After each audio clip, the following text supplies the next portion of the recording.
오늘 화요일 새벽 사무엘하 9장 말씀을 통해서 왕의 식탁 교제라는 제목으로 우리가 말씀을 나누고자 합니다. 다윗은 그 하나님의 은혜 가운데 하나님의 도우심으로 실제 전체 이스라엘의 왕이 되었고, 또 왕이 된 이유 가운데 하나님께서 그에게 평안을 주신 일들 가운데 평안할 때도 그럼에도 불구하고 끝까지 계속해서 하나님을 생각했습니다.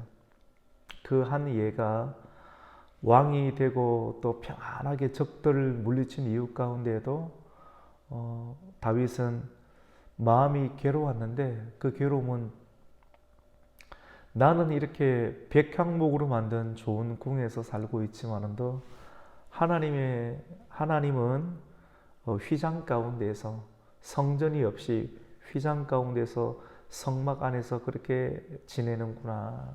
근데 그것이 너무나도 이렇게 마음 아팠던 것이죠. 오늘날로 생각하면 나는 이렇게 좋은 집에 살고 있는데 하나님의 교회는 너무나도 볼품이 없구나. 하나님의 마음이 얼마나 아프실까라고 하는 끝까지 하나님의 중심의 생각, 그것을 했을 때 하나님은 사실 그 마음은 참 기뻐하셨습니다. 기뻐하시고, 그리고 기뻐도 하셨지만도 다윗을 보호하는 어떤 깊은 의미가 있습니다. 그러니까 내가 하나님의 성전을 지어드리고 싶습니다. 사실 이것이 하나님의 기쁨이 되는 것이기도 하지요. 그런데 성경을 깊이 이렇게 보면 하나님은 다윗이 교만하지 않기를 원했습니다.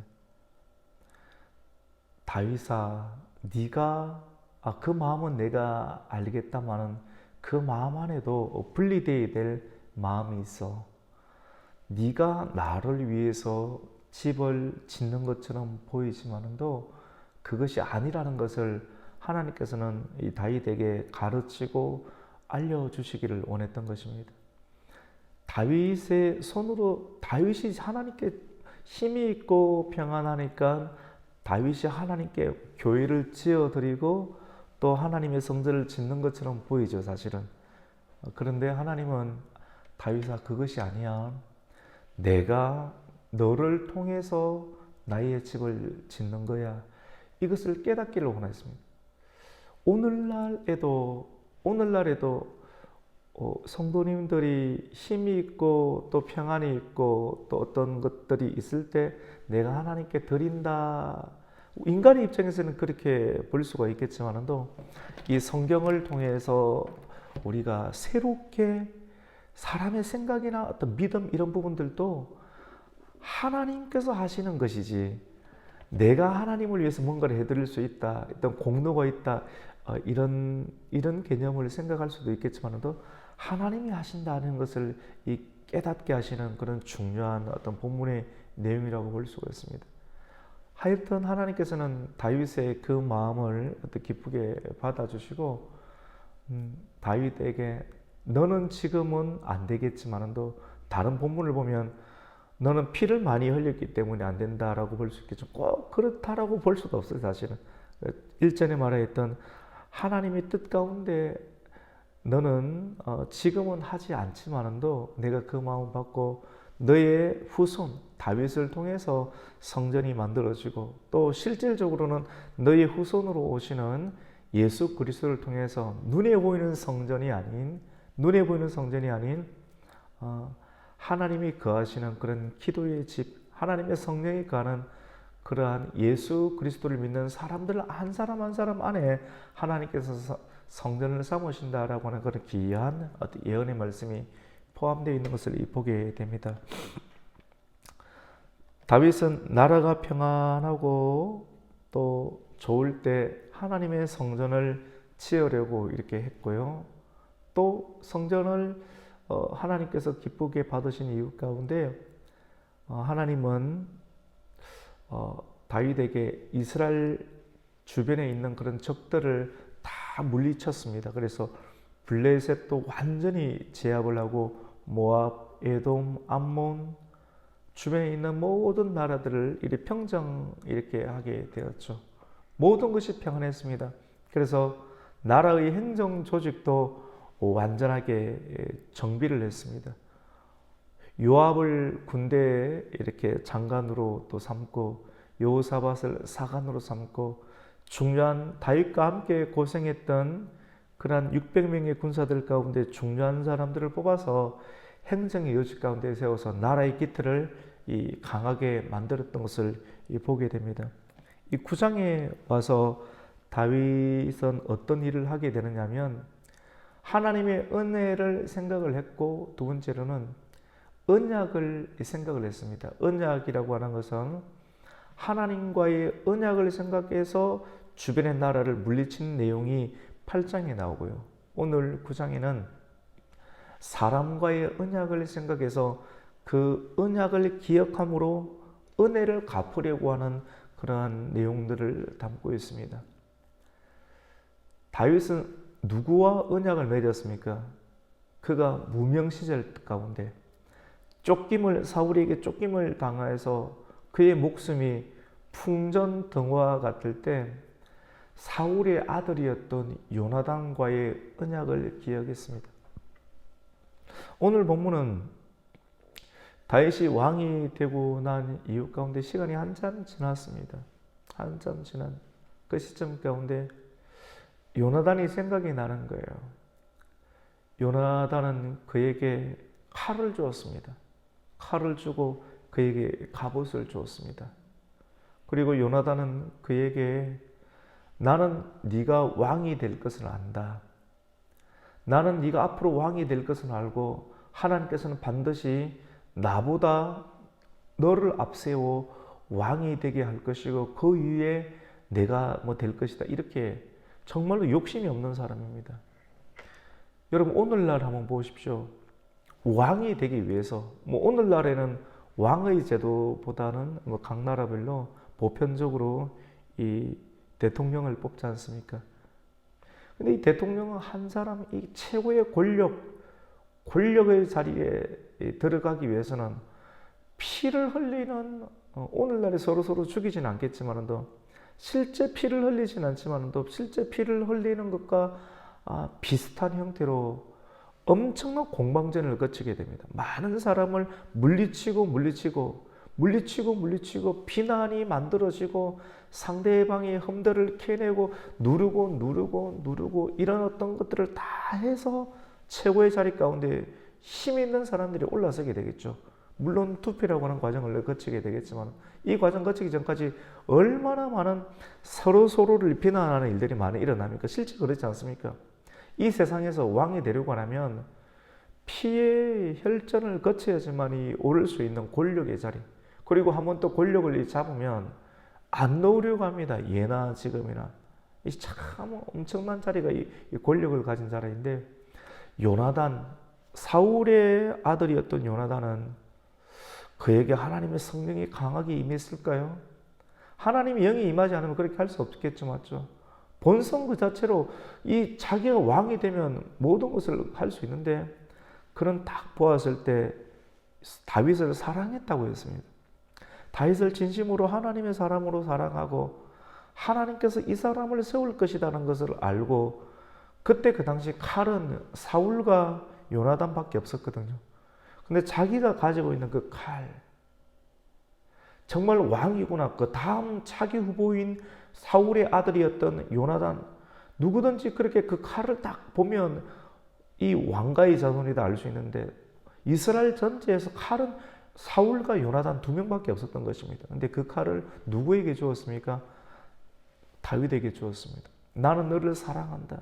그때 쫓김을 당할 때 언약 관계를 맺으면서 나는 앞으로 네가 왕이 될 것은 아는데 네가 왕이 되었을 때 꼭 나를 기억하고 우리의 가족들을 기억해달라, 살려달라, 잘 대우해달라, 이런 어떤 언약을 맺었습니다. 왜냐하면 그의 아버지였던 사울이 다윗을 끊임없이 죽이려고 하고 창을 던지고 이것을 보면서 하나님께서 결국은 너를 세우실 텐데, 세웠을 때 여러분 권력을 딱 잡았을 때 권력을 잡은 사람은 경쟁과의 관계에 있는 이 사울 집안의 사람을 내버려 두겠습니까?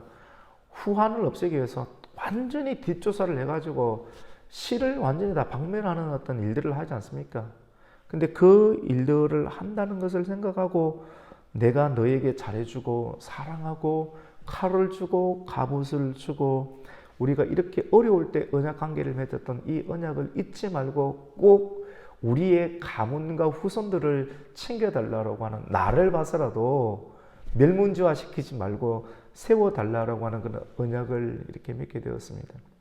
다윗은 주님의 은혜로 왕이 된 이유 가운데 언약을 기억해서 첫 번째로는 주변에 하나님의 나라를 괴롭히는 나라들을 다 정복하는 어떤 능력을 가졌고, 그 이유 가운데 사람과의 언약을 생각하고 요나단과의 언약을 기억해서 사울 왕가에 혹시 남은 후손이 없는가를 살피기 시작합니다. 누구 때문에? 요나단과의 그 언약 때문에. 그래서 오늘 9장 1절 말씀 가운데 사울이 이렇게 이야기를 합니다. 다윗이 이르되 사울의 집에 아직도 남은 사람이 있느냐? 내가 요나단으로 말미암아 그 사람에게 은총을 베풀리라 라고 이렇게 이야기를 합니다. 사울은 길보아 전투, 블레셋과의 최종적인 길보아 전투에서 그날 목숨을 잃게 되었는데, 사울에게는 아들이 몇 명이 있었는데 중요한 3명의 아들 요나단 또 말기수아나 요나단이 함께 그날 함께 사울과 함께 죽음을 당했거든요. 그때 요나단의 아들이었던 그 무비보셋이 있습니다. 아버지 요나단과 그리고 할아버지 사울이 함께 죽었다는 소식을 듣고 그의 유모가 급히 도망을 가다가 이 무비보셋을 떨어뜨려 버렸습니다. 떨어뜨려서 다리를 저는 이 상태로, 한 다리뿐만 아니라 2다리를 다 저는 상태가 되었는데, 이렇게 내가 사울의 집안에 은혜를 베풀려고 한다, 혹시 남은 사람이 있는가, 이렇게 방을 붙이기 시작합니다. 그러니까 그때 그 당시 사울은 죽고 사울의 가문들은 다 없어졌지 않습니까? 다 없어졌고 홀로 남아있었던 이소보셋도 이 살해를 당했지 않습니까? 다 없어졌는데, 그 사울이 왕 재임하고 있는 시절 가운데 재산을 관리하였던 종 한 사람이 있습니다. 그 사람의 이름이 바로 시바라고 하는 사람인데, 이름도 별로 안 좋죠, 맞죠? 시바라는 사람인데, 그 사람이 사울이 있던 그 당시에 사울의 집안의 토지나 재산들을 관리하고 있었는데, 사울이 없고 사울의 자녀들이 없으니까 시바가 그 고난을 가지고 그 땅들과 재산들을 어떻게 보면 독차지하고 있었던 것입니다. 그 사람들이 시바가 아직 그렇게 남아 있습니다 라고 하니까, 이 사람은 사울의 종이었거든요. 그래서 시바를 대령시켜서 찾아서 다윗이 묻습니다. 혹 사울의 집안에 남아있는 사람이 있으면 내가 그에게 은혜를 베풀고 은총을 베풀려고 하니까 그 사람을 이야기해보라 하니까, 그 시바가 어떻게 이야기를 하냐면, 한 사람이 있기는 한데 요나단의 아들이 한 사람이 있는데 그 사람은 다리 저는 잔이다 라고 이야기를 합니다. 우리가 성경을 좀 깊이 있게 묵상할 필요가 있는데, 다윗의 물음은 무엇입니까? 내가 그 사람이 은혜를 베풀면 지금 사울의 집안에 있는 돈과 재산을 그에게 준다는 것 아니겠습니까? 주려고 하는 것이 왕의 주권자의 뜻이에요. 그 주권자의 뜻을 딱 듣고 시바라는 사람은 어떻게 이야기를 하냐면 약간 꼬아서 이야기를 하는 겁니다. 꼬아서 요나단의 아들이 있기는 한데 그 사람은 다리 저는 잔입니다. 이 말은 어떤 의미냐면, 다윗이 헤브론의 왕이 되었고 이제 전체 이스라엘의 왕이 되어서 이스라엘을 정복한 예루살렘을 정복하는 전쟁을 치르려고 했을 때 그 사람들이 했던 말 중에 너희들이 이 예루살렘을 공격해봤자 우리 안에 다리 저는 사람도 너를 이기겠다 이렇게 비난했던 곳이거든요. 비난을 해서 사람들이 예루살렘 성에 오려고 하면 다리 저는 사람 못 올라간다라는 말이 있는 것처럼 말이 생길 정도로 다윗에게는 좀 충격적인 말이고 기분이 좋지 않은 말입니다. 근데 그 언어를 사용을 해서 다윗의 인신공격을 하는 거예요. 그 사람 다리 저는 자입니다. 그 사람에게 은혜를 베풀어도 베풀 필요가 없습니다. 뭐 이런 내용이에요. 그리고 율법 가운데에서도 신명기 율법 레위기나 말씀을 보면 다리 저는 자 이런 사람들은 이렇게 왕의 식탁에 함께 있을 수가 없다. 은혜의 공동체 안에 들어올 수 없다. 그런 내용을 함께 상기시키면서 왜 그런 사람 도와주려고 합니까? 어떻게 보면 얼핏 보면 그 다윗 너에게 사울이 공격을 그렇게 했고 죽이려고 했는데 왜 그런 짓을 하냐? 그리고 다리 저는 장애인들은 어떻게 하나님의 공동체에 들어갈 수 있겠느냐? 이런 다각적인 언어로 다윗에게 굳이 그렇게 할 필요가 있느냐라고 이야기를 하는 것과 똑같은 겁니다. 왜 그렇게 하느냐면 자기가 사울의 집안에 있는 돈과 재산들을 다 어떻게 하고 있습니까? 다 탐닉하고 있는 상태 가운데 있기 때문에 다윗이 선한 마음을 가지고 이렇게 선행을 베풀면 지금까지 자기가 누리고 있던 것들을 빼앗길 것 같으니까 요나단의 아들이 있는데 그는 다리를 저는 자니이다 라고 말을 하는 것입니다. 그 내용이 오늘 이 3절 가운데 있는 거예요. 그러니까 왕이 그에게 말을 하는데 그가 어디 있느냐 하니 시바가 왕께 말하는데 로드발 암미엘의 아들 마길의 집에 있습니다 라고 이야기를 합니다. 그래서 다윗이 사람을 보내어서 마길이라고 하는 사람의 집에 누가 있습니까? 머비보셋이 있다는 걸 알고 사람을 보내서 데리고 옵니다. 오늘 본문에는 시바라는 사람이 나오고 그리고 머비보셋 두 다리를 절고 있는 그 목발을 두 개 절겠죠.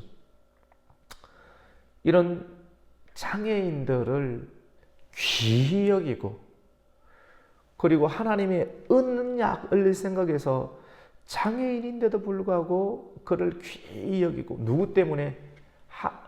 언약 때문에. 요나단과의 언약 그리고 본질적으로 하나님의 언약을 생각을 해서 귀히 여겨서 그를 데리고 옵니다. 시바라는 사람이 있고 마길이라는 사람이 있고 머비보셋이 나옵니다. 오늘 성경은 이 세 명의 사람을 소개해 주기 위해서 우리에게 귀한 말씀을 나누게 만드는데 시바는 굳이 그런 사람들을 도와줄 필요가 있느냐 이런 식으로 이야기를 아주 복잡한 사람이죠. 우리가 언어를 말하는 것을 들어보면서 그 사람의 속에 있는 것들이 묻어 나오는 거였거든요.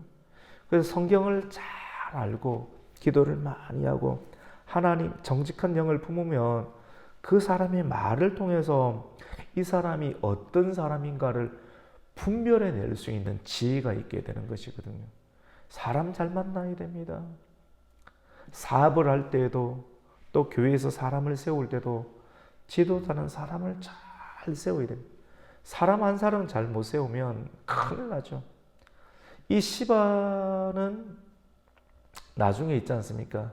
다윗이 압살롬 자기 아들이 반역을 일으켜서 왕궁에서 쫓겨나갈 때 맨발로 쫓겨나고 얼마나 급했으면 그리고 눈물을 흘리고 맨발로 쫓겨나가고 머리가 산발한 채 예루살렘에서 도망을 갔거든요.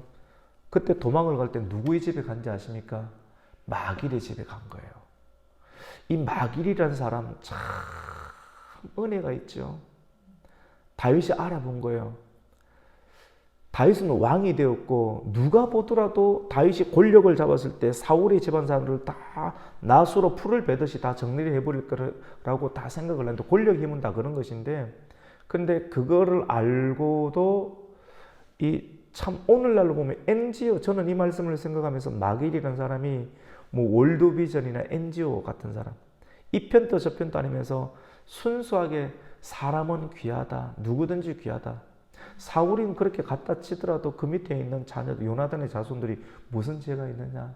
그리고 혹시 그 사람을 길러주고 했을 때 자기도 불이익을 당할 수가 있지 않습니까? 그거를 알면서도 사람이기 때문에 치유해 주는 그런 사람 있잖아요. 참 귀한 사람이잖아요. 자기가 불이익을 당할 수도 있겠지만도 하나님이 주신 양심을 가지고 사람을 살려주는 일을 하는 사람, 이런 사람이 귀하지 않습니까? 다윗이 참 긴급한 일을 당했을 때 누구의 집에 가서 자기 몸을 숨기는지 아십니까? 이 마길의 집에 가는 거예요. 그때 이 머비보셋을 살려줄 정도로 돈도 많았겠지만 또 마음의 깊이가 넓은 사람, 교회는 이런 사람들이 있어야 돼요. 나라에 이런 사람이 있어야 돼요. 대통령 주위에는 이런 사람들이 좀 필요합니다. 각 공동체마다 이런 마길과 같은 사람이 있어야 돼요.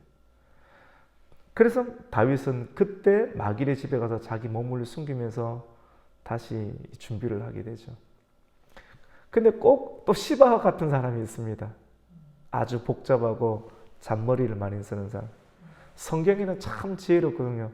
오늘 말씀 가운데 보면 그 10절 가운데 보면 이런 말이 있습니다. 이 시바의 아들들이 10명이 있고 그리고 15명이 종이 있다. 시바의 아들이 15이 있고 종이 20명이 있다. 이걸 밝히는 겁니다. 그러니까 지금 사울 정권이 무너졌는데도 불구하고 아들이 10명이 있고 15명이 있고 그 다음에 종들이 몇 명이 있습니까? 20명이 있을 정도로 여러분 한 사람 먹고 사는 것도 돈이 그렇게 들어가는데 아들 15명에 그리고 종들이 20명 있을 정도면 계속 돈이 유지된다는 건 아니에요. 그 돈이 어디서 유지되겠습니까? 이전에 받았던 사울의 그러한 재산 관리 이런 것들을 자기가 계속 착취해서 하고 있다는 것 아니겠습니까? 다윗이 언약을 생각을 했고 일을 한다. 이 안에는 참 지혜가 참 많습니다. 원래의 자리로 다시 복원시켜주고는 복원시켜주고 잘못 이 돈이 흘러가고 있는 것들을 정리해서 새롭게 만드는 행정조직, 나라를 제대로 만드는 그런 모습들을 성경은 소개를 하고 있거든요. 그래서 시바를 통해서 알게 되고 머비보셋을 이렇게 불러오게 되는데 그에게 네가 사울의 자녀냐 이렇게 하는 것이 아니라 따뜻한 언어로 머비보셋은 영문을 알 수 없이 다윗 앞에 섰을 때 얼마나 무서웠겠습니까? 나도 이제 죽겠구나. 근데 죽이지 않습니다. 이렇게 불러줍니다. 머비보셋이여 이렇게 이름을 불러주는 거예요. 이름을 이렇게 불러주니까 사람을 이름을 불러준다라고 하는 것은 존중해 준다는 것 아니겠어요? 그래서 누군가 이름을 불러주는 것은 굉장히 중요합니다. 지도자가 되는 사람은 이름을 기억해서 한 번 봤더라도 이름을 불러주고 그럼 관심이 있다는 것이거든요. 그 관심은 사랑의 관계로 하겠다는 것 아니겠습니까? 다윗은 머비보셋을 볼 때 머비보셋이 두려워 사시나무 떨듯이 두려워 떨고 있었습니다. 그러니까 다윗이 오늘 7절에 보면 그에게 보자마자 말하는 게 두려워하지 말라. 두려워하지 말라. 떨지 않아도 된다. 천사가 마리아를 만났을 때도 두려워하지 말라. 떨지 말라. 우리 주님께서도 이사야 40장 10절, 41장 10절을 통해서 두려워하지 말라. 놀라지 말라. 떨지 말라라고 말씀하셨던 것처럼 이게 죄인들은 늘 떨지 않습니까? 머비보셋을 보면 이 영적인 내용이 오늘날 우리 같아요. 우리 죄인들이거든요. 다윗은 또 영적으로 그 하나님 같아요. 요나단과의 언약, 요나단이 목숨을 걸고 그에게 요나단이 꼭 예수님 느낌이 나요. 그래서 떨지 마라. 너와의 언약 때문에 요나단의 언약 때문에 그 자손들이 사울의 자손들이잖아요. 어떻게 보면 누구의 머비보셋이 죽을 수밖에 없는 자손들인데 두려워하지 말라. 내가 너에게 은혜를 베풀려고 한다. 누구 때문에요? 누구 때문에? 요나단과의 언약 때문에. 요나단이 이 언약 때문에 너를 일반적으로는 죽일 수 있겠지만 언약 때문에 너를 죽이지 않고 내가 너에게 은총을 베푼다. 그리고 내가 내 할아버지 사울의 모든 밭을 너에게 도로 주겠고 또 너는 항상 내 상에서 떡을 먹을지니라 라고 말한 오늘 말씀이 왕의 식탁 교제라고 하지 않습니까? 우리가 식탁 교제할 때 하나님 감사합니다. 하나님께 기도하면서 하나님과 함께 식탁 교제를 나누는 거잖아요. 기도는 하나님과 함께 하는 것이거든요. 이 은혜를 받고 머비보셋은 그에게 절을 하면서 이렇게 이야기합니다. 내 같은 사람이 무엇이기에 내가 무엇이기에 이 종이 무엇이기에 왕께서는 죽은 개 같은 나를 돌아보시니까 자기를 개처럼 낮추는 거예요. 죽은 개 같은 나를 돌봐주십니까? 인간적으로 보면 속죄해야 되는 것 아니겠습니까? 시바조차도 다리 저는 사람이에요. 볼 것도 없습니다. 뭐 이런 식으로 하는데 하나님의 언약은 구약시대도 한 영혼을 귀히 여기는 거예요. 근데 그를 요나단을 생각해서 귀히 여기서 그와 함께 식탁 교제를 나눌 수 있도록 그리고 그의 할아버지 사울이 누렸던 모든 재산들이 있지 않습니까? 그것을 등기동분 다 해서 누구 앞으로 옮겨줍니까?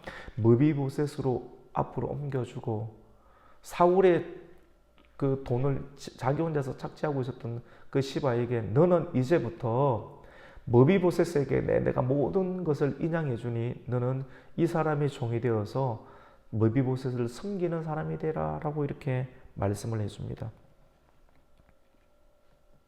그리고 시바에게 또 말을 하면서 내가 또 그렇게 하겠고 머비보셋은 왕자 중 하나처럼 왕의 상에서 먹으리라 라고 말씀합니다. 나는 머비보셋을 죽이지 않고 원수를 원수로 갚지 않고 언약을 생각해서 언약 때문에 나의 아들과 같은 대우로 왕의 식탁 교제를 하는 사람으로 내가 실제적으로 하니까 딴 생각을 품지 마라 라고 딱 이렇게 못을 박습니다. 다윗은 말씀을 굳건하게 붙잡았을 때 말씀이 주는 분별력이 있었습니다. 이런 마길과 같은 사람 참 좋은 사람이었고 머비보셋은 은혜를 입었고 그리고 시바는 아주 교활한 사람이잖아요. 어디든지 했습니다. 분별이 참 중요하거든요. 이 사람이 다윗이 지금 힘이 있을 때는 꼼짝 안 하고 고개 숙이고 있는 것처럼 보이지만도 이런 사람은 결정적인 상황 가운데 배신과 배반을 하거든요. 다윗의 아들 압살롬이 다윗을 배반했을 때 그때 다윗이 왕궁을 떠나서 도망을 가잖아요. 결국 어디 갔다고 했습니까? 마길의 집에 갔다고 했잖아요. 그때 다윗이 머비보셋으로 돈을 다 옮겨 놓았던 행정관리를 토지나 그걸 다시 자기가 다 가지고 가는 거예요. 아주 못된 사람이죠. 우리가 오늘 이 말씀을 통해서 지도자는 아무나 하는 것이 아니구나. 사람이 열 길 물속은 알아도 한 사람 마음속은 절대 모른다 하지 않습니까? 어떻게 사람을 다 분별합니까? 성령님을 의지해야 돼요. 그러니까 말씀을 하나님을 의지하면 주님께서 그 사람이 입을 통해서 다 생각 안 하고 못 분별한다 할지라도 말씀을 통해서 하나님께서 행하시는 놀라운 일들이 있음을 오늘 성경은 말씀하고 있고 그리고 오늘날 저와 여러분들이 죽을 수밖에 없는 그런 죄의 종, 또 사단의 종과 같은 그런 죽을 수밖에 없는 종인데 예수 그리스도의 언약의 피로 인해서 우리가 어떻게 됐습니까? 구원을 얻게 되어서 하나님의 자녀로 이렇게 성격이 되었지 않습니까? 이 은혜가 이 말씀 안에 있는 거예요. 다윗이 그 하나님 언약을 생각을 하고 언약 안에 있다 보니까 하나님처럼 세상을 통치하고 다스리는 요나단의 언약을 생각을 해서 죽을 수밖에 없는 머비보셋을 어떻게 합니까? 세워서 왕과의 식탁 교제를 나누도록 은혜를 주었던 것. 그래서 오늘 우리는 310장 하나님의 은혜로 찬송을 불렀습니다. 오늘 사무엘아 새벽에 주시는 이 말씀을 통해서 언약을 생각하십시다. 언약을 생각하는 사람, 말씀을 기억하고 언약을 기억하는 사람은 세상을 정복할 수 있고 이길 수 있습니다. 칼로서 정복하는 것이 아니라 하나님의 은혜로. 그리고 사람과 맺었던 언약을 오늘 생각을 하면서 내가 잊어버리고 있지는 않는가. 그 언약을 다시 발견해서 누군가에게 내가 받았던 은혜를 가지고 누군가에게도 은혜를 베풀고 사랑을 전함으로 하나님의 자녀로서 누군가를 살리고 또 생명을 전할 수 있는 그런 복음의 날이 되시기를 예수님의 이름으로 축원합니다. 아멘. 하나님 아버지 감사를 드립니다.